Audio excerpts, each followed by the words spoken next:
Wow, look at these amazing soft coral reefs. They are one of the many things that make the Red Sea one of the top diving destinations in the world.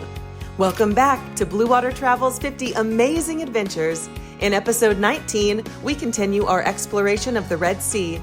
Today, we are featuring the southern dive sites. Scuba diving in the Red Sea boasts a prolific marine life. It's home to over 1,000 fish species, 1/5 of which exist exclusively in this body of water. The sunny conditions provide an ideal environment for coral growth, with over 200 soft and hard coral species adorning the shallow shelves of the Red Sea.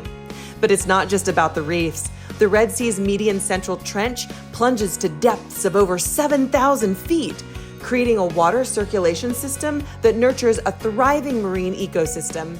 This area also has some incredible wall diving, decorated in hard and soft corals.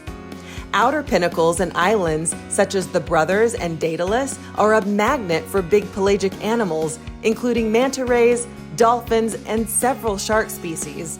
Oceanic whitetips, hammerheads, and threshers can all be spotted alongside healthy reef shark populations. Dreaming of the Red Sea now?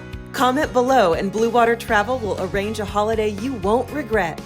And join us next week for another epic adventure.